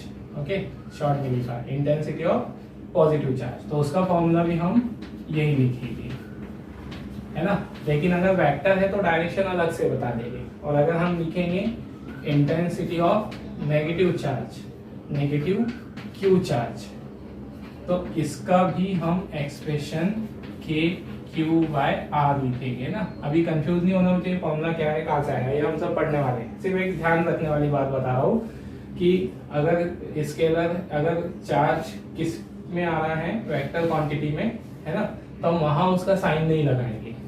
Okay, लेकिन अगर चार्ज स्केलर में आ रहा हो, जैसे इलेक्ट्रिक पोटेंशियल, है ना, इलेक्ट्रिक पोटेंशियल में, तो इलेक्ट्रिक पोटेंशियल कैसी क्वांटिटी है, स्केलर है। ओके, स्केलर है, इसका फॉर्मूला होता है के क्यू बाय आर, है ना, ये फॉर्मूला। अब पॉजिटिव चार्ज का भी पोटेंशियल होगा, है ना, किसका, पोटेंशियल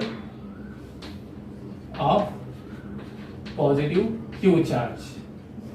ओके, और potential of minus Q charge, ये एक्स्ट्रा चीज से याद रखने वाली। तो पोटेंशियल ऑफ पॉजिटिव चार्ज के, इसमें हम यहाँ प्लस ऐसे लगाएंगे, है ना, और पोटेंशियल ऑफ नेगेटिव चार्ज, तो के यहाँ हम क्या लगाएंगे, माइनस, है ना। मतलब वो किसके साथ आ रही है, वेक्टर स्केलर में आ रही है, तो स्केलर में हम हमेशा उसके साथ क्या लगाएंगे, उसका साइन। मतलब जहाँ एल्जेब्रिक सम का फॉलो होना है वहाँ उसको हम क्या लगा देंगे, उसके साथ उसका साइन।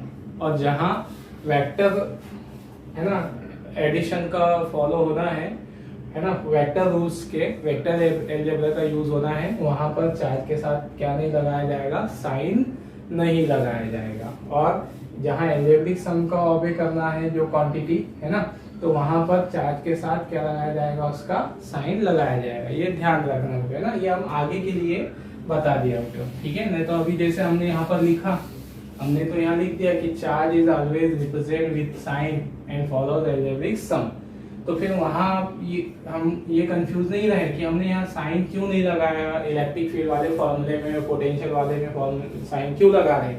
तो साइन कब लगाना है, जब वो किसकी तरह यूज हो रही है, एज ए स्केलर में आ रही है, और किसको फॉलो कर रही है, एल्जेब्रिक सम को। तो एल्जेब्रिक सम को अगर फॉलो करेगी तो उसमें क्या लगा देना है, उसका माइनस, है ना, और ठीक है, साइन लगा देना है, प्लस और माइनस। ओके, फिर नेक्स्ट जो अगला है, चार्ज इज एडिटिव क्वांटिटी, है ना, मेन वो उसकी स्केलर एडिटिव। ओके, अब एडिटिव का मतलब क्या, कि चार्ज ऐड होने वाली क्वांटिटी है ना, चार्ज ऐड होने वाली क्वांटिटी है, ठीक है।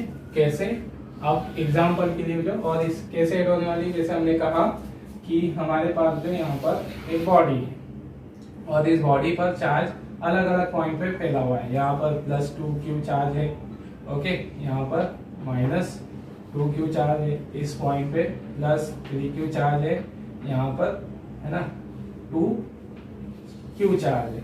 मतलब अलग अलग पॉइंट पर यहाँ पर बॉडी पर डिफरेंट पोजीशन पर, मतलब जो चार्ज है वो डिफरेंट पॉइंट पर डिस्ट्रीब्यूटेड है। ओके, तो इस बॉडी पर जो चार्ज बताया जाएगा वो इन सभी का सम करके बताया जाएगा। मतलब चार्ज क्या होने वाली क्वांटिटी है, ऐड होने वाली एडिटिव क्वांटिटी। तो इस बॉडी पर टोटल चार्ज क्या होगा, जो यहाँ पर है ना, तो यहाँ पर क्या होगा, अगर वही रूल जो एक एग्जांपल दे देते, वही लिखा हुआ है, the charge is distributed at different point of a body, then total charge in body is equal to the sum of algebraic sum of each charge. Okay, तो टोटल चार्ज कितना हो जाएगा यहाँ पर, सबका एल्जेब्रिक सम, एल्जेब्रिक सम मतलब sign के साथ ऐड किया जाएगा। तो ये -2q +2q, है ना, +3q और +2q। ओके, ये क्या हो गया, जो ये 2q कैंसल, टोटल चार्ज कितना आया, +5q। ठीक है, आज समझ में, चार्ज ऐड होने वाली क्वांटिटी है, मतलब किसी बॉडी पर जो चार्ज बताया जाएगा तो उसके सभी पॉइंट पर जो चार्ज होगा, है ना, वो पॉइंट कहीं पर भी हो, सभी चार्ज को ऐड करके नेट चार्ज बताया जाएगा। और ऐड करने के लिए किसका यूज करेंगे, एल्जेब्रिक सम का। एल्जेब्रिक सम मतलब साइन के साथ ऐड किया जाएगा उसको। ओके, तो ये था जो हमारे पास है ना उसकी third property, charge is a additive quantity. फिर अगला है charge is a conserve quantity, है ना। ये तो हम प्रूफ देख चुके हैं, चार्ज कंजर्व रहने वाली क्वांटिटी है। ओके, और नेक्स्ट समझे यहाँ पर, है ना, चार्ज किसको ऑबे करती है, क्वांटाइजेशन को। इसको हमने अलग से समझ लिया, मतलब यहाँ पर चार्ज का कभी लॉस नहीं होगा किसी को इस पे जो कंडीशन में। और दूसरा कि चार्ज एक मिनिमम वैल्यू का इंटीजर मल्टीपल होगा, ये है ना, कहाँ पर, नेचर में। ठीक है, फिर चार्ज जो है, जो अगला प्रॉपर्टी, किसी बॉडी पर अगर चार्ज है, जैसे हमने कहा जो कि इस पे 5 कूलम चार्ज है एक बॉडी पर। ओके, अब ये बॉडी रेस्ट में है, ओके, तो भी उस पे कितना ही चार्ज कहा जाएगा, +5 कूलम। और अगर ये बॉडी मोशन में आ जाती है ना, क्या कर रही है, मूविंग है रिलेटिविस्टिक वेलोसिटी से, तो यहाँ पर तब भी इस पर चार्ज कितना ही रहेगा, 5 कूलम। ओके, मतलब चार्ज बॉडी की मोशन पर डिपेंड नहीं करता है, है ना, उस चाहे वो रिलेटिविस्टिक वेलोसिटी से चल रही हो या रेस्ट में हो। ठीक है, तो ये रही जो हमारी चार्ज की प्रॉपर्टीज, है ना। तो मेन क्या प्रॉपर्टी है कि चार्जेस एक दूसरे पर फोर्स लगाते हैं, अट्रैक्शन और रिपल्शन, है ना, वो तो हमें पता है छोटी क्लासेस से। चार्ज स्केलर क्वांटिटी है, एल्जेब्रिक सम को फॉलो करेगी, है ना। और जहाँ चार्ज अगर स्केलर में आ रहा है तो हम उसको साइन के साथ लगाएंगे, साइन के साथ रिप्रेजेंट करेंगे। चार्ज मेन प्रॉपर्टी जो एडिटिव है ना, स्केलर है, कंजर्व्ड है, क्वांटाइज्ड है, ओके, और वेलोसिटी पर डिपेंड नहीं करती, है ना। तो ये रही चार्ज की प्रॉपर्टीज। चलिए नोट कर लीजिए इसे। ओके, अब नेक्स्ट हम देखते हैं जो यूनिट ऑफ चार्ज। ओके, तो यहाँ पर, है ना, फर्स्ट हम बात कर रहे हैं जो in unit of charge in SI system, है ना। तो चार्ज की हम यूनिट कहाँ से देते हैं, ठीक है, करंट के फॉर्मूले से। तो सिंस करंट क्या होती है, इलेक्ट्रिक करंट, ठीक है, current is charge upon time, है ना। तो यहाँ से चार्ज का क्या फॉर्मूला बन गया, charge is equal to current into time, है ना। तो अब यहाँ से इसकी यूनिट हम बना लेंगे, तो क्या हो जाएगी, चार्ज की ऐसा यूनिट क्या होती है, कूलम। ओके, कूलम पढ़ा जाता है, कूलम पढ़ा जाता है, कूलम पढ़ा जाता है जो, ठीक है, कई तरह से। तो कूलम, ओके, और करंट की ऐसा यूनिट क्या होगी, एम्पियर। ओके, मतलब उसकी ऐसा यूनिट तो कूलम है, लेकिन 1 कूलम कितना होता है उसको समझने के लिए हमने करंट से रिलेशन बताया। तो एम्पियर और टाइम का यूनिट होती है सेकेंड। ओके, तो ये हुआ जो उसकी एसआई यूनिट, है ना। एसआई सिस्टम में उसकी 2 यूनिट हो जाएगी चार्ज की, कूलम और एम्पियर इनटू सेकेंड। ठीक है, अब हम यहाँ से 1 कूलम चार्ज को डिफाइन करते हैं, है ना, कि 1 कूलम चार्ज कितना होता है। ठीक है, तो 1 कूलम चार्ज कितना होगा, ठीक। तो यहाँ पर, ठीक है, अगर हम ऐसे मान लें कूलम, ठीक है, 1 कूलम चार्ज क्या हो जाएगा हमारे पास, ये coulomb into ampere into second. Okay, तो इसी को लिखा हुआ इक्वेशन को, एम्पियर इनटू सेकेंड। अब किसको डिफाइन करना है हमको, 1 कूलम को। तो यहाँ पर ले ले 1 कूलम, है ना, इधर सबके साथ 1 वैल्यू ले ले, ये 1 एम्पियर, ये 1 सेकेंड। ठीक है, तो यहाँ पर जो 1 एम्पियर क्या है, किसी कंडक्टर में फ्लो होने वाली करंट, है ना। ये करंट का फॉर्मूला है, करंट होती है चार्ज अपॉन, तो चार्ज क्या है, एम्पियर क्या होगी, अमाउंट ऑफ करंट, और ये टाइम का है, टाइम मतलब जितने टाइम तक करंट फ्लो हुई है। तो अगर किसी कंडक्टर में 1 सेकेंड में, ठीक है, कितनी करंट फ्लो हो जाए, 1 एम्पियर, तो उसमें जो चार्ज फ्लो हुआ होगा वो चार्ज जो कितना रहेगा, 1 कूलम, या 1 कूलम चार्ज 1 सेकेंड में फ्लो हो जाए तो कितनी करंट बना देगा, 1 एम्पियर, है ना। तो कैसे डेफिनेशन देंगे हम उसकी, ठीक है, 1 एम्पियर क्या है, current in a conductor, 1 second क्या है, जितना टाइम तक करंट फ्लो हो रही है। तो हम ऐसे लिख सकते हैं उसकी डेफिनेशन, इफ 1 एम्पियर, ठीक है, 1 एम्पियर करंट इज, है ना, flows for 1 second in a conductor, ठीक, then charge flows through the conductor, ठीक है, is called 1 कूलम, है ना। तो ये होगी जो उसकी डेफिनेशन। एक कूलम कब कहा जाएगा कि किसी कंडक्टर से 1 सेकेंड में 1 कूलम, है ना, 1 एम्पीयर करंट फ्लो हो जाए। ओके, एक तरीका ये हुआ उसकी डेफिनेशन कब, जो है ना, डेफिनेशन उसकी यहाँ पर डेफिनेशन दे रहे हैं हम उसकी, तो ये फर्स्ट डेफिनेशन होगी उसकी, ठीक है, एक तरीका ये हुआ। और दूसरा तरीका जो किसके बेस पे दे सकते हैं हम, ठीक है, डेफिनेशन 2,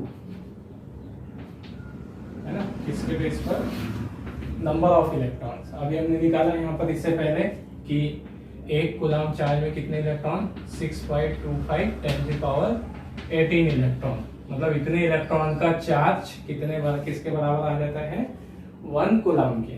तो हम क्या बोलते हैं जो, ठीक है, किसी बॉडी पर इतने इलेक्ट्रॉन की कमी हो जाने से और इतने इलेक्ट्रॉन की एक्सिस हो जाने से उस पर जो चार्ज प्रोड्यूस होगा वो कितना कहलाएगा, 1 कूलम, है ना। तो ऐसे लिख सकते हैं हम सेकेंड डेफिनेशन, द चार्ज, ठीक है, produced, charge produce on a body due to excess or deficiency, excess or deficiency of 6.25 × 10⁻18 electron, ठीक है, is called 1 कूलम चार्ज।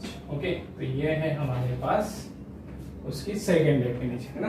अब एक्चुअल में जो 1 कूलम जो चार्ज है वो बहुत बड़ा अमाउंट है ना, चार्ज की बहुत बड़ी वैल्यू है जो, इसलिए हम इसे इमेजिनरी चार्ज भी बोल सकते हैं। मतलब हम एक बॉडी पर 1 कूलम चार्ज इजीली प्रोड्यूस नहीं कर सकते, है ना। कैसे, मतलब थोड़ा सा इसे आप अगर हम कहें जो, है ना, एग्जांपल के लिए हमारे पास एक बॉडी है और इससे 10⁹ इलेक्ट्रॉन पर सेकेंड में, है ना, 10⁹ इलेक्ट्रॉन पर सेकेंड क्या होते हैं, गिवन आउट होते हैं, बाहर निकलते हैं, ठीक है।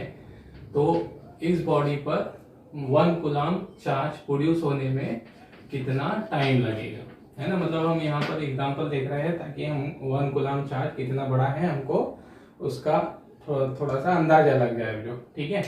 तो जैसे हमने मान लिया कि हमारे पास एक बॉडी है, उससे 10⁹ इलेक्ट्रॉन पर सेकेंड बाहर निकलते रहते हैं, तो उस पर 1 कूलम चार्ज आने में कितना टाइम लग जाएगा, या जिस बॉडी पर ये इलेक्ट्रॉन जा रहे हैं उस पर 1 कूलम चार्ज आने में कितना टाइम लगेगा, है ना।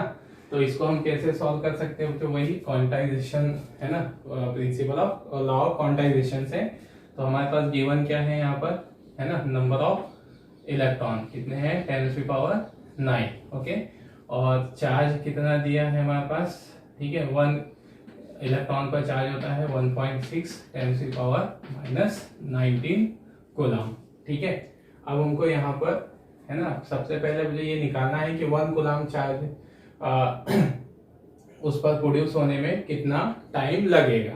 ओके, तो यहाँ पर हम सबसे पहले निकालेंगे कि उससे 1 सेकेंड में कितना चार्ज उस पर आएगा, 1 सेकेंड में उस पर कितना चार्ज प्रोड्यूस होगा, है ना। फिर उसके आगे हम उसको देखते चलते हैं, ठीक है। तो यहाँ पर ठीक, ये क्या लिख रहे हैं हम, then charge, okay, charge given out in 1 second, ठीक है। 1 सेकेंड में गिवन आउट चार्ज यहाँ लिख देते हैं इसको, Q इज इक्वल टू 9 से। तो इसकी वैल्यू हो जाएगी, n है हमारे पास 10⁻⁹, e है 1.6 10⁻⁻19 कूलम। ओके, और फिर यहाँ पर जो इसको मल्टीप्लाई करेंगे तो हमारा आंसर आ जाएगा 1.6 10⁻, ठीक है, -10 कूलम। मतलब 1 सेकेंड में इतना चार्ज उससे बाहर निकलेगा, है ना। तो हम यहाँ लिख सकते हैं सर, चार्ज गिवन आउट, ठीक है, charge given out in 1 second, ठीक है, कितना है 1.6 10⁻⁻10 कूलम। ओके, ये इसको हम अपोजिट वर्ड में लिख सकते हैं, ये टाइम टू गिवन आउट, है ना, टाइम फॉर या time to given out 1.6 into 10⁻⁻10 coulomb charge. Okay, इतना चार्ज गिवन आउट होने में कितना टाइम लग रहा है, इतने 1 सेकेंड, है ना। तो अब यहाँ से, ठीक है, हम कितने कूलम चार्ज निकालने में टाइम पता करना है हमको 1 कूलम चार्ज में। तो हमारे पास कितने कूलम चार्ज में टाइम आ गया, 1.6 10⁻⁻10 कूलम चार्ज गिवन आउट होने में, है ना, या प्रोड्यूस होने में इतना टाइम आया। तो फिर इसी के बेस पर हम लिख सकते हैं टाइम टू गिवन आउट, ये टाइम टेकन ऐसा लिख सकते हैं 1 coulomb charge. Okay, 1 coulomb charge given out होने में, है ना। तो ये हो जाएगा 1 डिवाइडेड बाय, ये डिवाइड में आ जाएगा क्योंकि यहाँ 1.6 10⁻⁻10, ओके, और ये सेकेंड में, ठीक है।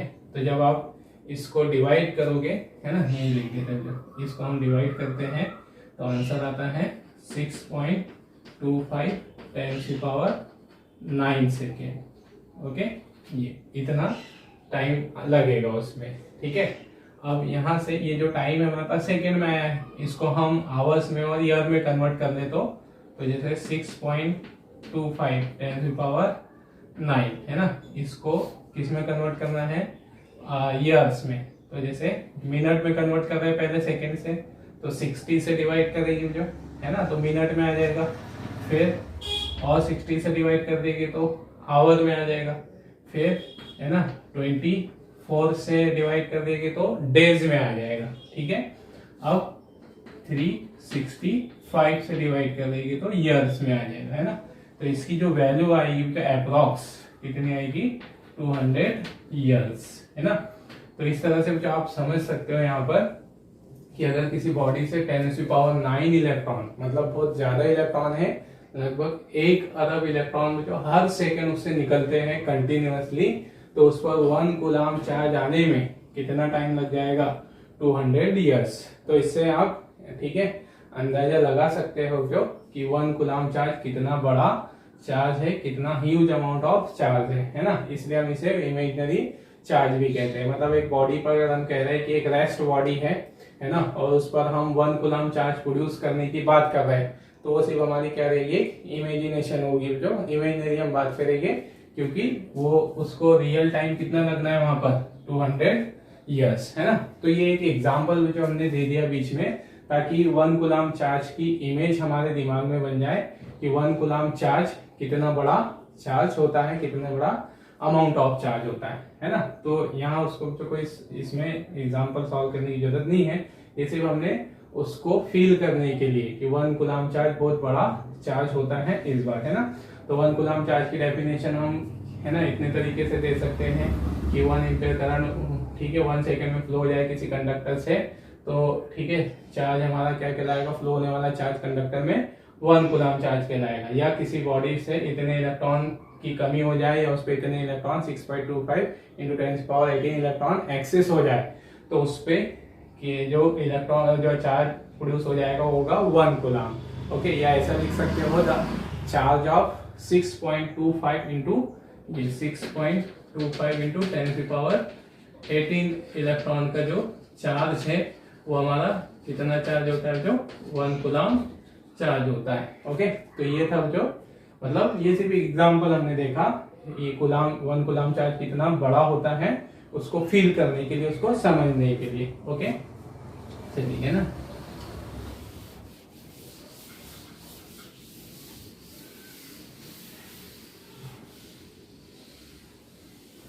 ओके। फिर नेक्स्ट जो इन सीजीएस सिस्टम, ओके।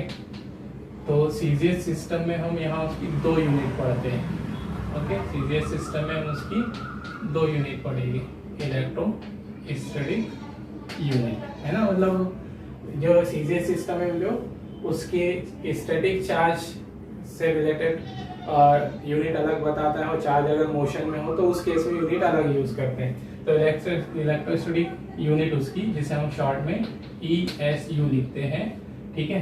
तो यहाँ पर, है ना, इसकी यूनिट क्या होगी, state coulomb, okay. State coulomb मतलब जो ऐसा यूनिट है, ऐसा यूनिट कूलम है, उसके सामने क्या वर्ड लगा देना है, स्टेट, किसमें, इलेक्ट्रोस्टैटिक यूनिट में। फिर दूसरा है यहाँ पर दूसरी यूनिट उसकी इलेक्ट्रोमैग्नेटिक, है ना, इलेक्ट्रोमैग्नेटिक यूनिट EMU।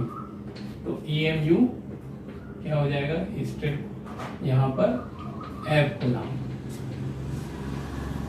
ठीक है। मतलब ठीक क्या है, यहाँ पे अपने जो ऐसा यूनिट है, ठीक है। इलेक्ट्रोस्टैटिक में सिर्फ स्टेट लगा देना है, और इलेक्ट्रोमैग्नेटिक में क्या लगा देना है, एफ वर्ड आगे लगा देना है ना। तो ये हो जाएगा तुम्हारे पास उसकी यूनिट। अब इन यूनिट में रिलेशन, ठीक है, रिलेशन इन यूनिट्स जितनी भी हमने पढ़ी है। तो यहाँ पर जो 1 कूलम बराबर होता है किसके, है ना, 1 कूलम, तीनों में रिलेशन देख रहे हैं, स्टेट में, एम में। 1 कूलम इक्विवेलेंट होता है 1/10 एफ कूलम की, ओके। और स्टेट कूलम में अगर हम कहें तो ये होगा 3 × 10⁹ स्टेट कूलम, ओके। तो ये है ना। तो सबसे बड़ी यूनिट कौन सी दिख रही है हमको यहाँ पर, है ना, कौन सी यूनिट दिख रही है तो सबसे बड़ी, ठीक है। 3 यूनिट में ऐसा ही कूलम बड़ी है या एक कूलम बड़ी है या ऐसे, चलो, है ना। इसको मैं थोड़ा सा और आगे बढ़ाते हैं, ये 10 से इधर मल्टीप्लाई करते हैं, है ना, 10 कूलम, ओके। और इधर क्या हो जाएगा, 1 एफ कूलम, ओके। इधर क्या हो जाएगा, ये 10 से इधर मल्टीप्लाई होगा, 3 × 10⁻10 स्टेट कूलम, ओके।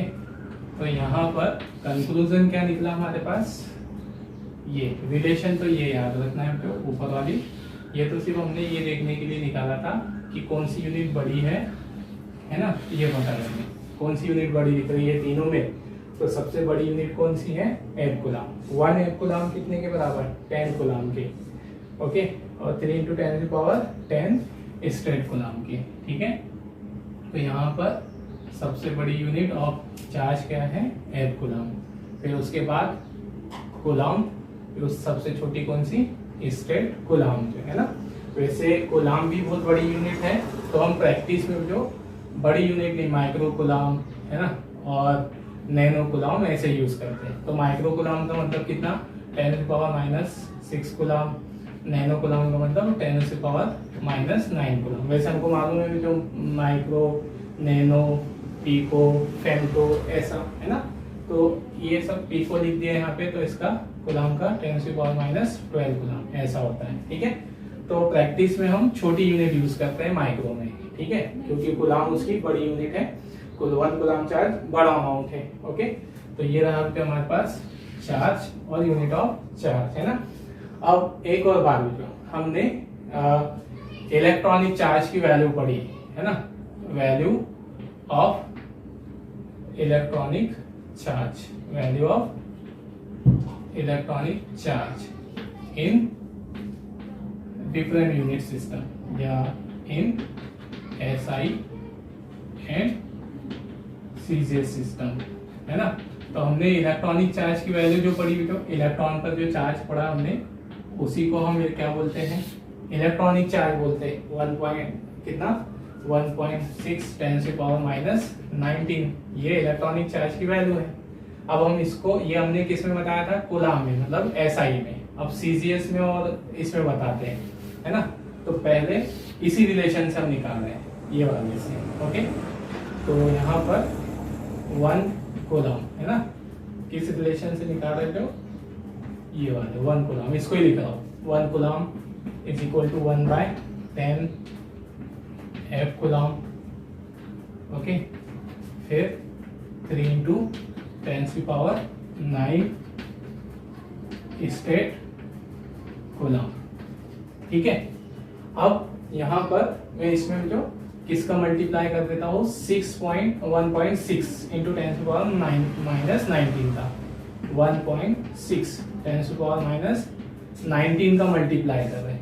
फिर से क्या बोला हो 1.6 10⁻⁻19 का मल्टीप्लाई कर रहे हैं, तो ये कितना हो गया 1.6 10⁻⁻19 कूलम है ना।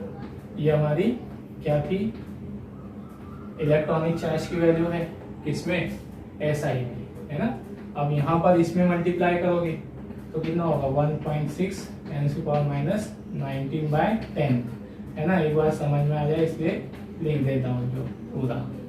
फिर इधर 1.6 10⁻⁻19 से मल्टीप्लाई कर रहे हैं किसमें 3 इंटू 10⁻9 स्टेट कूलम में। ओके, तो यहाँ पर है ना। अब इसको थोड़ा सा आगे सॉल्व करके लिख दो, तो 1.6 10⁻⁻19 कूलम ये एज इट इज रहेगा। ओके, फिर इधर जो 1.6 10⁻⁻19 अपॉन में 10 है ना, तो 10 ऊपर जाकर क्या हो जाएगा, नेगेटिव हो जाएगा, नेगेटिव हो जाएगा तो वो जुड़ जाएगा, तो 1.6 10⁻⁻20 F कूलम। ओके, और इधर ये मल्टीप्लाई करेंगे 3 से 16 3 सा 48, तो ये हो जाएगा 4.8 10⁻9 और 10⁻⁻19, तो 10⁻⁻10 है ना स्टेट कूलम। ओके, ये तो ये आया बच्चा हमारे पास रिलेशन है ना। ये क्या है, value of electronic charge in different unit system है ना। जो इलेक्ट्रॉनिक चार्ज की वैल्यू है कूलम में कितनी होती है 1.6 10⁻⁻19 एक कूलम में, मतलब अगर हम एक इलेक्ट्रॉन पर चार्ज बताना चाह रहे हैं कि एक इलेक्ट्रॉन पर कितना चार्ज है, तो ऐसा सिस्टम में बोल देंगे इतना है ना 1.6 10⁻⁻19 कूलम। और उस पर इलेक्ट्रोमैग्नेटिक यूनिट के फॉर्म में बताना चाह रहे हैं तो एक इलेक्ट्रॉन पर कितना चार्ज, ये इतना 1.6 10⁻⁻20। अगर स्टेट कूलम के फॉर्म में बताना चाह रहे हैं तो एक इलेक्ट्रॉन पर कितना चार्ज 4.8 10⁻⁻10 स्टेट कूलम। ओके, तो ये रहा जो हमारे पास उनमें रिलेशन है ना। फिर आता है ठीक है चार्ज से related dimensional formula of charge. तो डायमेंशनल फॉर्मूला ऑफ चार्ज कहाँ से बन जाएगा उसका है ना, उसके फॉर्मूले से। तो कूलम किसके बराबर है, एम्पियर इंटू सेकेंड है ना। तो एम्पियर के लिए क्या होगा, एक सेकेंड टाइम है t, ये हो गया उसका डायमेंशनल फॉर्मूला है ना। तो ये रही जो हमारे पास ऐसा यूनिट ऑफ चार्ज क्या है, दो यूनिट है कूलम और एम्पियर इंटू सेकेंड। 1 कूलम मतलब किसी कंडक्टर से 1 सेकेंड में 1 कूलम 1 एम्पियर करंट फ्लो हो जाए तो उससे जो चार्ज फ्लो हुआ होगा हम बोलेंगे वो कितना चार्ज फ्लो हो गया होगा 1 सेकेंड में 1 कूलम। या किसी कंडक्टर से 1 सेकेंड में कितने इलेक्ट्रॉन फ्लो हो जाए 1.6 × 10⁻18 इलेक्ट्रॉन, इतने इलेक्ट्रॉन फ्लो हो जाए 1 सेकेंड में, तो चार्ज कितना कहलाएगा, और ये उस पे चार्ज कितना कहलाएगा 1 कूलम चार्ज। या 6.25 × 10⁻18 इलेक्ट्रॉन का चार्ज क्या कहलाता है, ठीक है 1 कूलम। ओके, तो ये उसकी बड़ी यूनिट है। जो कितनी बड़ी अंदाजा लगा सकते हो आप 1 कूलम चार्ज प्रोड्यूस होने के लिए। अभी मैंने आपको एग्जांपल दिया 10⁻9 मतलब किसी बॉडी से 10⁻9 इलेक्ट्रॉन अगर क्या हो जाए एमिट हो जाए तो उस पर है ना 1 कूलम चार्ज आने के लिए कितने साल लग जाएंगे 200 साल। ओके, तो आप अंदाजा लगा सकते हो कि 1 कूलम चार्ज कितना बड़ा अमाउंट होगा चार्ज का। ओके, तो ये रही जो हमारी unit of charge SI system में, सीजीएस सिस्टम में 2 यूनिट, स्टेट कूलम और एफ कूलम। स्टेट कूलम सिर्फ हमेशा याद रखो। इसके बाद हम जो भी है ना और क्वांटिटी पढ़ेंगे, जैसे इलेक्ट्रिक फील्ड पढ़ेंगे, इलेक्ट्रिक पोटेंशियल पढ़ेंगे, कैपेसिटेंस पढ़ेंगे, है ना।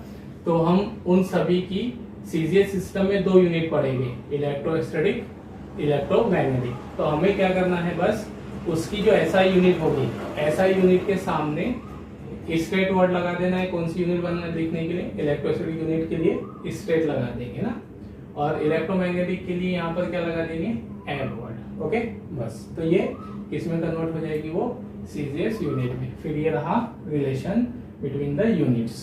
ओके, चलिए।